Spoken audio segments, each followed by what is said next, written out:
थे और मृत्यु पे जिस तरह से छिपाया गया, तो मुझे कोविड का गंगा तट पे जो लाशों के ढेर को छुपाने का काम किया था ना आपने, उसी तरह आज कुंभ में भी आपने लाशों के ढेरों को छुपाया है।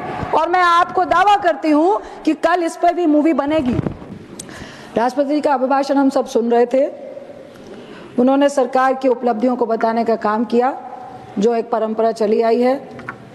राष्ट्रपति जी को सरकार की नीतियों और उनकी उपलब्धियों को, उनकी विफलताओं को भी बताना चाहिए, जो इस परंपरा में शामिल नहीं है। साथ ही उन्होंने ऐतिहासिक जो कुंभ मेला चल रहा है, मौनी आस्था के दिन जिन भगदड़ से जिन लोगों की मौत हुई, उसके लिए दुख व्यक्त किया। इसके लिए हम पूरा सदन उनका धन्यवाद तो नहीं करेगा, लेकिन हम शामिल हैं कि हम सब उस दुख में शामिल हैं। पर मेरा थोड़ा सा, मैं कहूँगी कि मैं आपकी निंदा नहीं कर रही हूँ, लेकिन बेहतर होता कि हम पूरे सदन को और पूरे देश को विश्वास में लाते कि भगदड़ में आखिर कितने लोगों की मौत हुई है। क्योंकि मुझे कल पीयूष जी जवाब दे रहे थे, कुछ ऑब्जेक्शन उन्होंने किया था, तो मैं उन्हीं को कोट कर रही हूँ कि उन्होंने पुराना कुंभ का इतिहास दोहराया कि 1965 में इतने लोग भगदड़ में उनकी डेथ हो गई थी, फला में इतनी डेथ हो गई थी, फला में इतनी डेथ हो गई थी। तो मेरा सवाल है आपके माध्यम से पीयूष साहब से कि मालूम कैसे चला उनको कि इतने इतने लोगों की डेथ हुई थी? क्यों? क्योंकि कांग्रेस ने सदन के अंदर भी, सदन के बाहर भी लोगों को बताया कि अगर भगदड़ हुई तो इतनी मौतें हुई थी।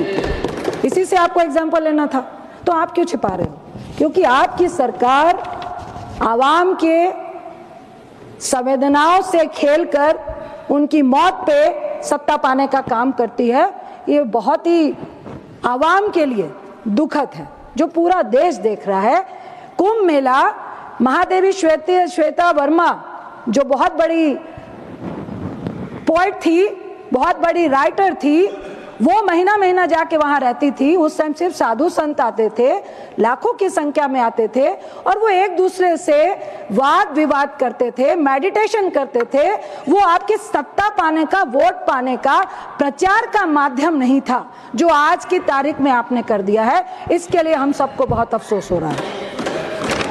दूसरी बात, मैं कुछ चीजों को लेने से पहले कहूंगी कि मुझे जब पीयूष साहब बोल रहे थे और मृत्यु पे जिस तरह से छिपाया गया, तो मुझे कोविड का गंगा तट पे जो लाशों के ढेर को छुपाने का काम किया था ना आपने, उसी तरह आज कुंभ में भी आपने लाशों के ढेरों को छुपाया है। और मैं आपको दावा करती हूं कि कल इस पर भी मूवी बनेगी, क्योंकि रात के कई घंटों तक उन शरीरों को, डेड बॉडीज को कमरे में बंद रखा गया, घायल कह के डेड बॉडी को हॉस्पिटल ले जाया गया और वहां से भी उन डेड बॉडियों को गायब किया गया।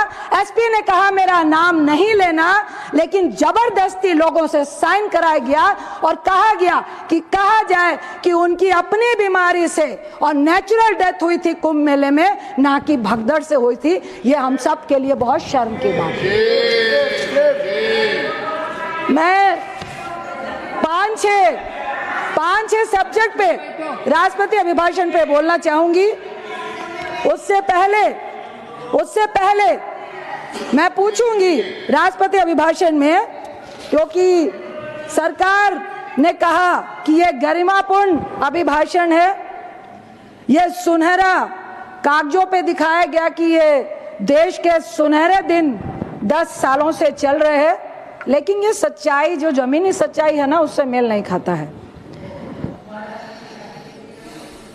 गरिमापूर्ण अधिकार मिला, गरीबों को मिला कहा गया।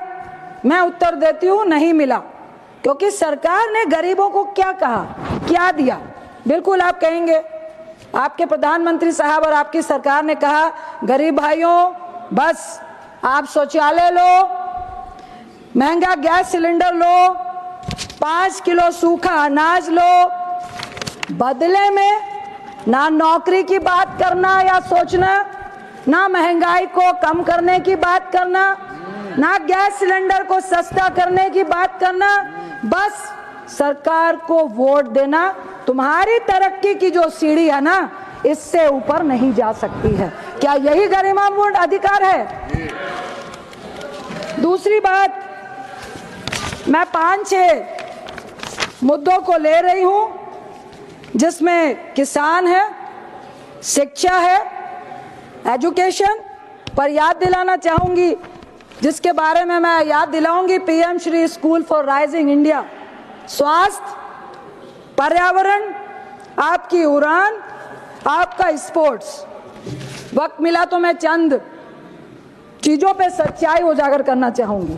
किसान की बात आप करते हैं, बहुत बड़ी बड़ी बातें करते हैं। सब ने कहा कि आखिर 10 साल में किसानों की आत्महत्याएं क्यों बंद नहीं हुई, 1 लाख किसान आज भी आत्महत्या क्यों कर रहे हैं, 3 कृषि कानून वापस होने के बावजूद किसान संतुष्ट क्यों नहीं है। और डल्लेवाल जी की बात आज यहाँ पर किसी भी भाजपाइयों ने नहीं कही, सत्ता पक्ष वालों ने नहीं कही। आज लगभग 73 दिन हो रहे हैं जो किसानों की मांग के लिए मौत की शैया पर पड़े हुए हैं और आपके सत्ताधारी उनका हालचाल पूछने तक के लिए नहीं गए हैं। क्या ये किसान का सुनहरा दिन है?